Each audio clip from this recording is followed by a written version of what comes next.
Marami kasi nagtatanong regarding dito sa instantaneous timer, kaya nga ilapit ko na lang yung video. Paano daw ako naglagay dito ng latching contact? So ipapakita ko na lang guys, no, dito sa base niya. Ito kasi yung mayroon sang latching contact, dito tayo naglagay sa may latching contact. So ito yung push button natin, no. Kung makikita natin guys, itong wire na ito papunta to dito sa ating, ito pala guys, 3 pala ito, 3.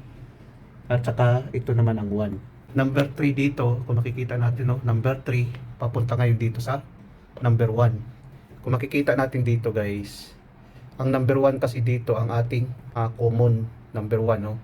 Ito yung number 1 natin, ito yung number 1 natin. Nag-jumper tayo dito ngayon sa number 2. Nag-jumper tayo dito sa number 2, no. Ito na yung ano natin eh, yung sa common ng ating push button. Kung makikita natin sa push button yan, dito na yun guys, oh, ang wire na yan. Tapos nag-jumper tayo dito. Tapos nag-jumper naman tayo dito sa kabila guys, para ngayon sa ating timer dito sa on delay.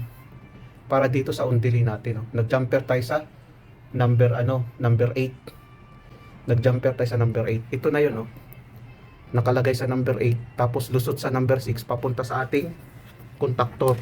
Ay yung A1 at saka A2 niya. Kumbaga ito, papunta na to sa ating coil. So kung makikita natin, nag-jumper tayo para sa power supply niya sa A1. Papunta ngayon sa ating coil ng contactor, no? Sa A1 ng coil ng ating contactor.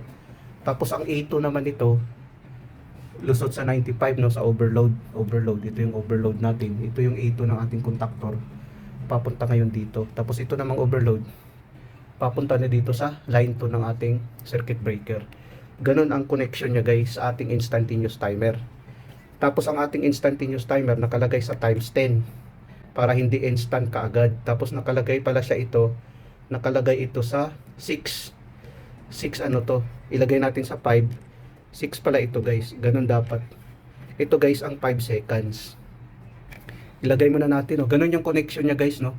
Tapos ang ano naman nito, ang A2 nito, kung makikita natin sa timer, ang 7 papunta din sa line 2 natin. Kung makikita natin, no, papunta dito sa A2 ng ating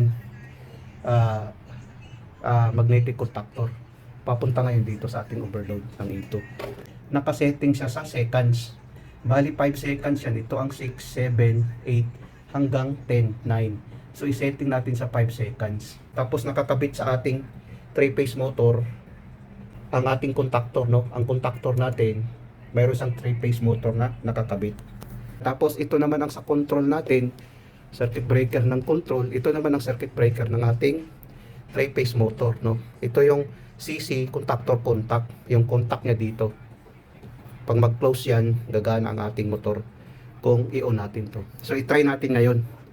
I-try natin para makita ng mga baguhan. On din natin to. Pag i-press natin to, mag-a-activate ang timer.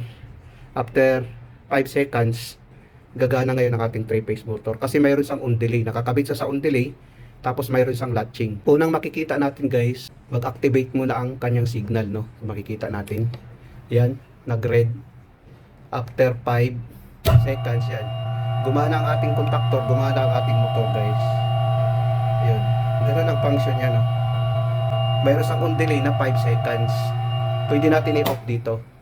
Ngayon, kung ilagay natin sa 6 seconds, 6 seconds din ang kanyang delay.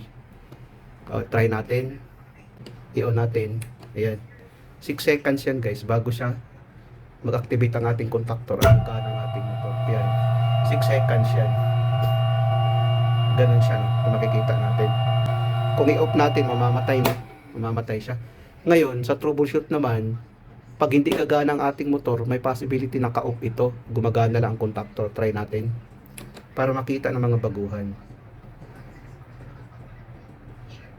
Ayan, gumana ang ating contactor. Hindi gumana ang motor. Ibig sabihin, nakapatay ang ating circuit breaker. Gumana ang ating contactor.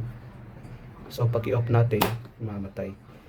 Ngayon, pag i-on natin to, pag i-set natin to sa 4 seconds, gagana ang ating motor sa 4 seconds, no? Makikita natin.